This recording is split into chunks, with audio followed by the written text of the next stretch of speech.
Sveiki, mani mīļie skatītāji, mani mīļie klausītāji. Man sauc Kristīna, un šodien es jums izlikšu taro salikumu no 28. oktobra līdz 4. novembrim. Tātad ir pagājusi atkal nedēļa. Pienākusi ir tā diena, kad es veidoju taro salikumu. Un ļoti ceru, ka jums noderēs. Ieklausieties tajā, kas jums liekas, kas ir tas, kas, jā, tas ir mans. Tieši to pašu es iesaku darīt arī, kad jūs klausieties manas eņģeļa salikums. Paņemat to, kas jums liekas, jo jā, tas ir priekš manis, un tieši to padomu man šobrīd vajadzēja, lai es pieņemtu gala lēmumu. Un tātad arī es šodien izlikšu taro salikumu. Tātad, kas mūs sagaida no 28. oktobra līdz 4. novembrim. No 28. oktobra līdz 4. novembrim. Tātad pastīsimies, kas mūs sagaida. Kas mūs sagaida.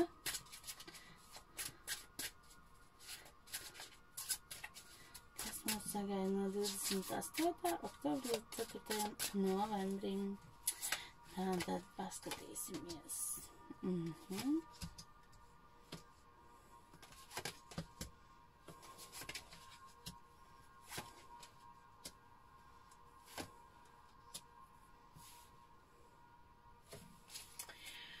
Tātad, ko es varu teikt par šo laika posmu? Ļoti uzticamies savai iekšējai balsī, savai iekšējai intuīcijai. Viņa mums priekšā var pateikt reizēm vairāk nekā mums pašiem liekas. Pievēršiet tam ļoti uzmanību, un pie jums var atnākt, teiksim, visādas vai nu doma vai ideja vai kaut kas, un acīm redzot, tam šobrīd būs ļoti liela nozīme jūsu dzīvē. Neiztiksim arī bez tā, kad mēs visi šobrīd esam ļoti noguruši. No viss tā, kas notiek valstī, ja, to mēs varam redzēt arī finanšu situācijā, ka mēs žonglējam, mēs nevaram saprast, vai mēs varam tagad atļauties kaut kur braukt, vai mēs varam atļauties tagad tērēt, vai mēs varam atļauties pirkt to, vai mēs varam darīt to. Tad šobrīd viss ir ļoti aktuāli, un mēs esam ļoti noguruši, un pilnīgi ir tāda sajūta, ka mēs vienkārši vēlamies aizbēgt no visa, aizbraukt prom, vienkārši liekat man mieru dzīvot kaut kādā mazā meža būdiņā, kur es nezinu, kas ir Covid, kur es nezinu, kas ir šitās šaubas, un šī te valsts visādu šo te Covid pasākumu ietekme, jā. Nu, pilnīgi ir tāda sajūta, ka mēs no tā vēlamies aizbēgt. Bet šis ir laiks līdz ar to, kad vairāk pievērsties un, teiksim, domāt par savu ģimeni, par savām attiecībām, savstarpējām attiecībām ģimenei, savstarpējām attiecībām vīram un sievai, tātad par mīlestību domājot. Šis savukārt var būt ļoti tāds laiks arī, kad var atklāties arī tas, kad vīram vai sievai ir mīļākais vai mīļākām. Tātad arī kaut kas tāds var būt, ja runājam, teiksim, par attiecību sfēru. Vēl ļoti labs laiks idejām. Ģenerēt savas idejas, nepavēlt ir arī intuīcija šeit. Jaunas idejas, kā nopelnīt, jaunas idejas, kā iet uz priekšu, jo, teiksim, tā ideja, kas jums ir radusies, tā nepavelti viņa ir pie jums atnākusi tieši šobrīd, ja? Jo šobrīd ļoti labs laiks, lai ģenerētu jaunās idejas, kas nesīs labus ienākumus, ja? Tas jau ir tā, teiksim, jau nākamā gada plāns, tās jaunā veidā domāšana, jo pēc 2020. Gada ar vecā veidu domāšanu mēs vairs nevaram dzīvot uz priekšu, arī, pelnīt, praktiski var teikt, ar to ļoti daudz biznesi, teiksim tā, bankrotēs, ja, jo laiks ir jaunajām idejām, un tātad varbūt arī tiem, kam šobrīd jau ir biznes, ģenerējam, kā mēs to biznesu varam jaunināt, kā mēs varam viņam iedot otru elpu, lai tas būtu vēl inovatīvāks produkts, ko mēs spētu piedāvāt vai pārdot. Lai teiksim tā, tas varētu, teiksim, patikt pilnīgi no citas skatu punkta. Jo darba būs nākamnedēļ pilnīgi pietiekami, diezgan daudz darba. Viss šis laiks jau arī uzliek to visu, bet tas viss nebūs neizdarāms, tas viss būs izdarāms. Un, kopumā, teiksim, tās enerģijas lēnām, bet atkāpjās tās vairs nav tik smagas, kādas tās bija, kad es liku pagājušo nedēļu, es uzšķāju pagājušo nedēļu, tad vispār man likās, ka no kārtīm nāk ārā pilnīgi ārprāts. Es paskatīšos vēl tieši mīlestību un attiecības. Vēl, teiksim tā, pastiprināt, paskatīsimies, ko jūs sakat mīlestības jomā. Mīlestības jomā no 28. oktobra līdz 4. novembrim. Tātad reku jau krīt ārā. No 28. novembra līdz 4. Es atvainojos no 28. oktobra līdz 4. novembrim. Mīlestības jomā, attiecības, mīlestība, attiecības, 28. oktobra līdz 4. novembrim. Tātad paskatīsimies. Tā.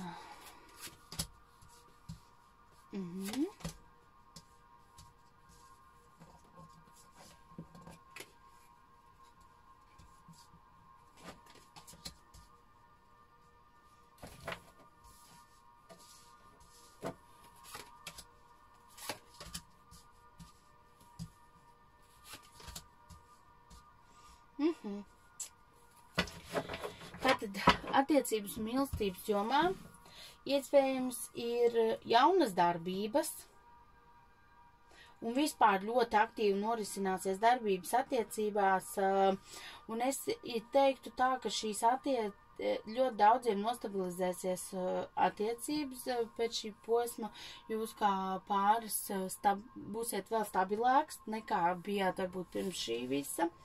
Par ko attiecībās nevajadzētu uztraukties par finansēm, jo tas ļoti iespaido attiecības, teiksim,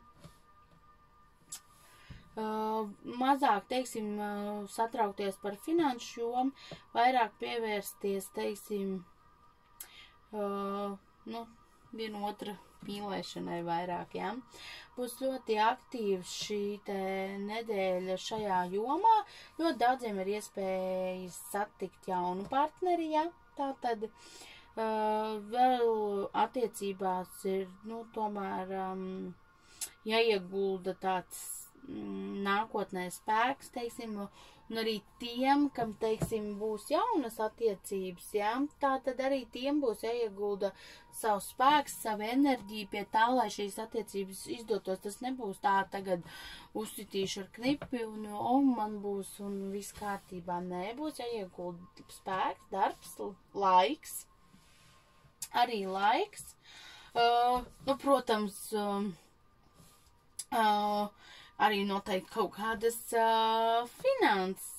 Protams, ja jūs vēlēsieties aizvest uz kafēnīcu un visu, tagad tas viss ir tā apgrūtinošāk, bet, kaut vai iziet pastaigā, jā, kaut kur divatā, un tad, vienalga, pacienājiet kaut meiteni, nopērkat uz ielas kaut ko vai ziedus, uzdāvinat, piemēram, vairāk ziediem atvēlat laiku. Arī tie, kas jūs esat attiecībās, uzdāvināt, nevar tagad šobrīd ceļot baigi par kafejnīcām, atnesat mājās ziedus, varbūt lielāku pušķi nekā jūs parasti atnesat. Iepriecinat viņu tā, pagatavojiet mājās garšīgas smaltītes, uztaisat suši vai kaut ko, to visu kopā iesaistot vēl partneri, vai tāpat arī tiem, kam ir pats sākums attiecībās, arī tādā veidā kopīgi gatavošana cilvēkus pilnīgi noteikti satuvina. Un, teiksim, tas būtu tāds, ko es teikšu par attiecību jomu. Nekas tāds spraigs nav. Teiksim tā, attiecības šī laikā iegūtās, ja ieguldīsiet, protams, spēku un visu pārējo, attiecības var izveidoties ļoti stabilas, ļoti noturīgas uz ilgu laiku. Un arī tiem, kas šobrīd šī laikā izveidojas attiecības, bet tikai darat to, ja jūs 100% esat pārliecināts par to. Ja jūs redzat, ka tās attiecības kaut kur jūs var novest un aizvest, nemetaties tajā visā tikai tāpēc vien, varbūt jūs šobrīd esat viens. Izvērtējiet to, vai jums pietiks spēka, pacietības, novest šīs attiecības līdz tam rezultātam, līdz tām darbībām, līdz kādām jūs pats to vēlaties. Paldies jums liels, ka jūs man klausījāties un noskatījāties šo video. Es ļoti ceru, ka jums kaut kā spēju palīdzēt. Un tiksimies kādā citā izlikumā. Un lai jums veiksmīga šī nedēļa. Paldies jums! Un tā!